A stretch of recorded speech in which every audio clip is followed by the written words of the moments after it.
What's up, y'all? Go ahead and smash that like button, hit subscribe, and turn on notifications, because it's time for another update. Let's get into it. We're talking about Tiffany Henyard.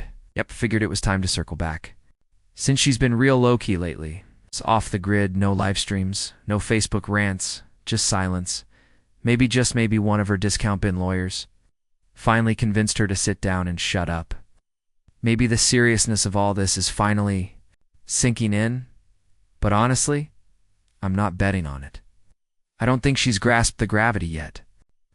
I think she's still out here believing she can just slide out of this clean, that all these court cases will magically vanish, that she can skip hearings, drop in on a Zoom call here and there, and still walk away untouched. Nope, that's not how this works. The FBI is still watching. Investigation is still active. We just gotta wait it out. As my grandma used to say, patience is a virtue. And in Tiffany's case, that patience is going to pay off. She will be arrested. It's not a question of if it's when. Things are quiet right now, but that doesn't mean it's over. It just means the pot is still simmering. Let's look at these court cases. First up, Tack Group Investments versus Tiffany Henyard. That's the family behind St. Patrick's. Tiffany and what's his name, her husband, the Kamar family. They run that liquor store. This case centers around her refusal to sign off on their license. The court literally had to force her hand and make her approve the liquor license so their business wouldn't shut down. But if y'all remember, there was still another license she held back. One last approval she refused to give. I don't even know if that ever got cleared or if it's still just hanging out in legal limbo. Either way, this lawsuit looks like a continuation of that whole fiasco. Honestly, it's hard to keep track. When you've got lawsuits coming from every direction, she's facing over 100 legal actions. She could be booked in court daily for the next 10 years at this rate. Now, the second case, someone named Jeff Deere filed a suit against her. 2. No idea who that is, but we're adding it to the pile. And then there's the Edgar County Watchdogs lawsuit. That one's about FOIA requests, the Freedom of Information Act stuff, specifically dealing with her credit card receipts. You remember those, right? The ones she claimed the trustees lost? Yeah, that whole financial mess. She really had the audacity to tell the judge, I don't know where the receipts went, just poof, gone.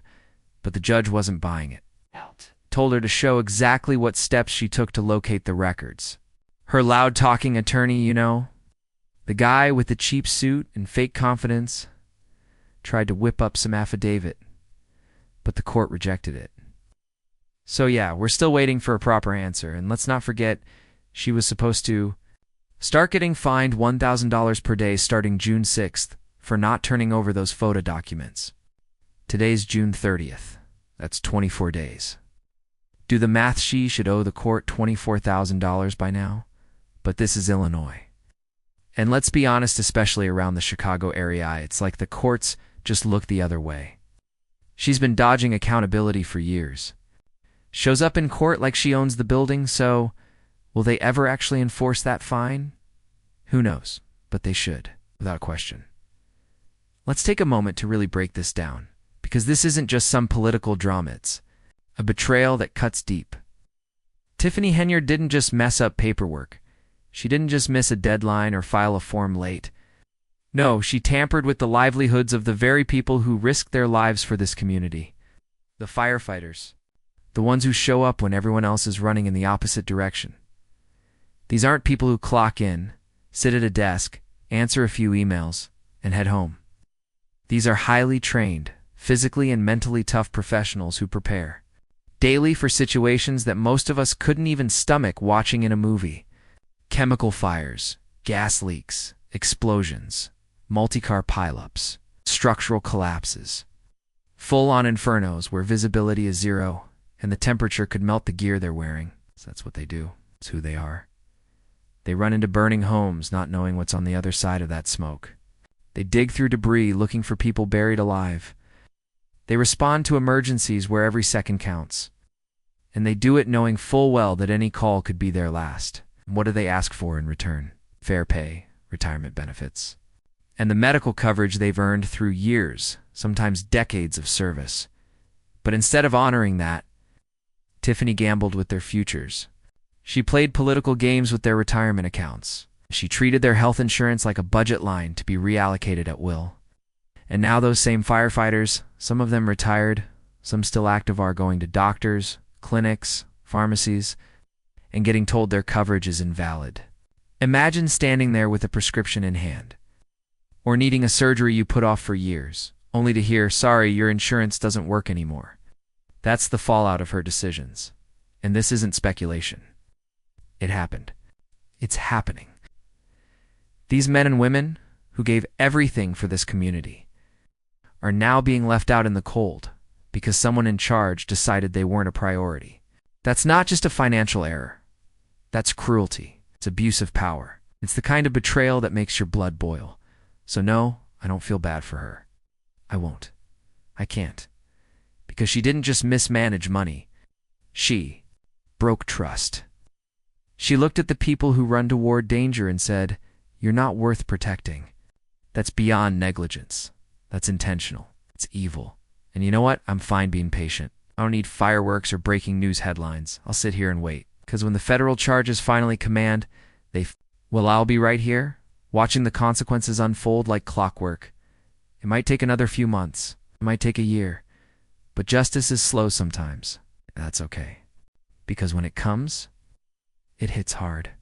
Tiffany didn't just stain the name of Dalton Shea, dragged Thornton Township into this disaster too. Two communities full of people trying to make an honest living, now stuck cleaning up her mess. And the sad part is, we still don't even know how bad it is. That audit report, yeah, it gave us a glimpse, pulled back the curtain a little, but we haven't seen the real numbers. We don't have a full accounting. There's no balance sheet that shows how deep the hole is. No transparency about the money that's been spent, rerouted, or vanished entirely, and we're supposed to take her word for it. Please, this woman lies like she breathes. She's a chronic manipulator, a master deflector. She's lied so often, so effortlessly, that I don't think she knows the truth anymore. She probably believes her own fabrications at this point. She's not just dishonest, she's dangerous. And don't even get me started on the way she's trying to avoid accountability. Anytime she's called into court, it's the same routine. Zoom in, turn the camera off, pretend she's too busy. To show up in person? Nah. If I were the judge, that would end immediately. I'd say you're going to be physically present for every hearing. I don't care if you've got 3 cases in 3 different rooms at the same time. That's your problem. Figure it out. Some of these court appearances, they're literally scheduled for the same day, same time, in 2 different courtrooms. One in courtroom C at 8 a.m., another in courtroom B also at 8 a.m. Like, what are we doing? And if she misses one, simple bench warrant, drag her in, throw her in holding. Let her feel what real accountability looks like. If I were on that bench, she would have already served multiple stints behind bars, 30 days each, just long enough for her to understand that this position of power doesn't make her invincible. Public service doesn't mean immunity. And maybe, just maybe, she'd stop treating court like a minor inconvenience. But the real issue? These judges are too lenient. They're caught up in a broken system that pampers the powerful while hammering regular folks who are just trying to survive. Meanwhile, Tiffany's out here bouncing from hearing to hearing like it's optional. That's why she keeps getting away with it. And where is she now? Probably hiding. Probably hoping that if she stays quiet long enough, we'll all forget. That the news cycle will move on. That people will stop asking questions. But not on my watch. I'm not letting this one slide. Not while firefighters are getting turned away from treatment. Not while communities are left in chaos. So yeah, I had to speak on it. I had to say something, because this story isn't over. It's still unfolding. And Tiffany, she's still at the center of it all. And we're going to keep talking about it until the gavel drops and she's forced to face every single consequence. Smash that like button, hit subscribe, and don't go anywhere, because I promise you, I'll still be right here when it all comes crashing down.